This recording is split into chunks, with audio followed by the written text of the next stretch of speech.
I remember every time I would see Mr. Brown or Marvin Gaye here at the Apollo concert, they would always ask me how was I doing in school. And I always lied and told them I was doing well. And apparently, James Brown didn't believe me one day. He made me leave the Apollo, go to the Bronx, get my report card, and bring it back and show it to him. Oh, what a story. No, just a little name dropping, no big deal.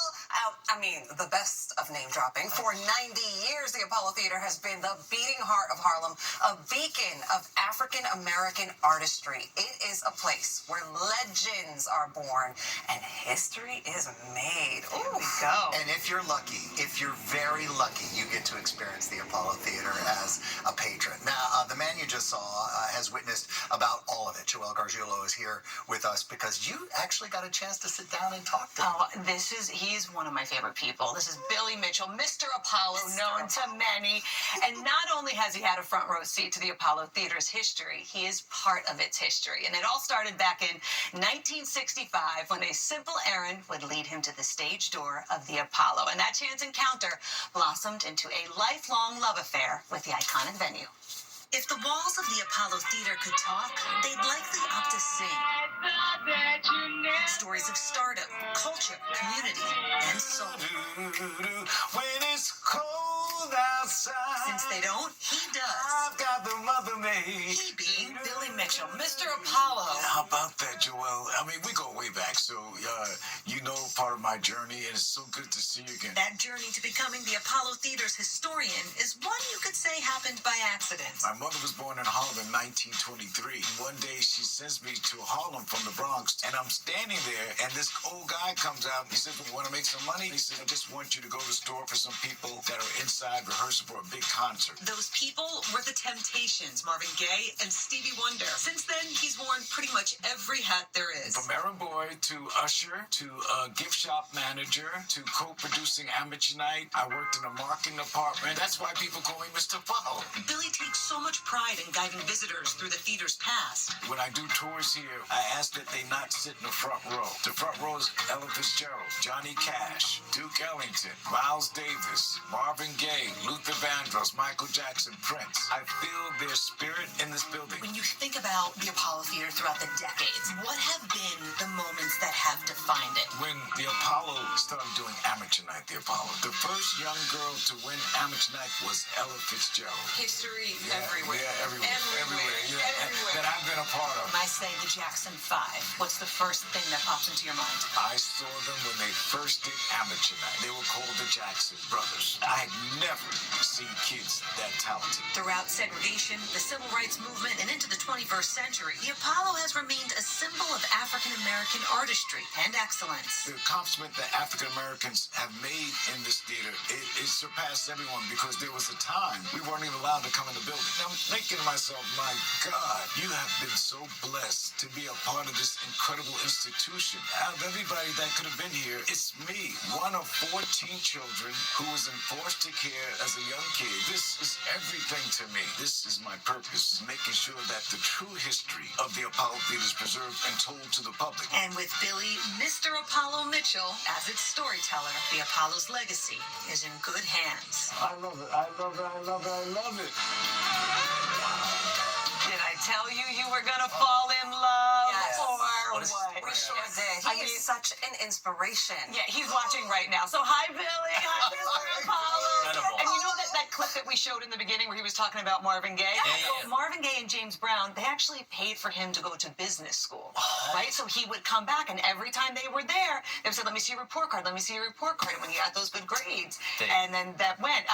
The stories that Billy Mitchell has, and listen, he does tours, and tours are under $20. Oh, I want a tour for that. Yeah. Book one. Stories? Yeah. Oh my! I have Joel, Okay, wait a minute. Did so you- I've so much. I'm probably not anytime. But I'm. Take all the time you want. This is good So stuff. I was like, just tell me some of the things that you've seen. He's seen everything, but he told me that Ray Charles, he witnessed Ray Charles cheat in a card game. What? All of a sudden, he heard all of these guys like screaming. I think like a table flipped over. He's like, what's going on? And Ray Charles, he Ray had marked Charles? a card. He had marked a card. Oh yeah. Oh my God, I know. Okay. Is that awesome? That is epic. And wait, you signed the wall, didn't you? I got to sign the iconic wall. I mean, anybody who is anybody has signed that wall. And listen, it pays to know Billy Mitchell. That's what I'm going to say, Mr. Apollo, because I got to sign it. Those are the moments that will never be lost, you know? Thank you for bringing us that story. I just feel tingly and warm all over. That's I such a appreciate great you for story. doing that. Thank you. And he's always there. So please head over to the Apollo Yep. Theater. Say Get tickets. hi to Billy Mitchell. They have so much programming. 90 years. It's such an iconic institution, but he is an institution within that institution. Within my time in New York, there was a time when the Apollo's future was in question. Yeah. And so we need to support theaters like this. If we want old New York and established New York to exist, go buy tickets. You know what I say to that? Yeah. Right here. Let's go. You're the best. All right, and let's show you what I just love it. You hit yesterday with that story. You had us all so excited. Can you come every day? Every day. Please. I know you don't have time, but can you? Yes, Come every yes, day. the answer is yes. Here's what our skies look like. We've got a lot of moisture still hanging. And guys, we're in this today, we're in this tonight, we're in this tomorrow, and then we change. So this is a pattern that we just can't get out of. I want to show you until Friday. I want to show you the showers and even that little cluster of thunderstorms that are developing on the South Jersey shore. Enjoy the summer sun, but remember to protect your skin. As a skin cancer survivor, I can tell you applying and reapplying sunscreen is so critical, no matter your skin color. And don't forget to wear a hat and sunglasses. A summer safety message from ABC7 and the American Cancer Society. Next Jeopardy.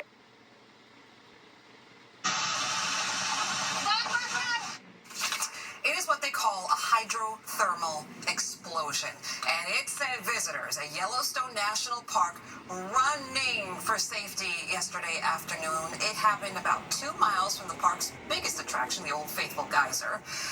There were no reports of any injuries, but the Biscuit Basin area where that explosion took place has been closed until further notice. Officials say hydrothermal explosions can happen when boiling water underground meet a change of pressure, forcing the water to turn into steam. We likened it to a pressure cooker type of situation. Yeah, kind of seems like it, right? It's exactly like that. And it's not a volcanic eruption, but it's the water turning into steam that burst through the ground. Now, I need to get everybody a subscription to the Yellowstone Volcano Observatory's newsletter, okay? Because they have a geophysicist who's writing about that stuff now. They're already home to the largest hypothermal explosion crater in the world. So this is an expectation that it will happen. It happens in the park probably once a year, maybe not to this size, and to this size maybe once every 10, 15 years. But, you know, my concern is that in the side, they'll side with safety here, because you saw that boardwalk that walks out. Which was damaged. Right, which you want that experience. You want to see that big and feel it from the ground, and that geyser kind of explode into the air with all that steam.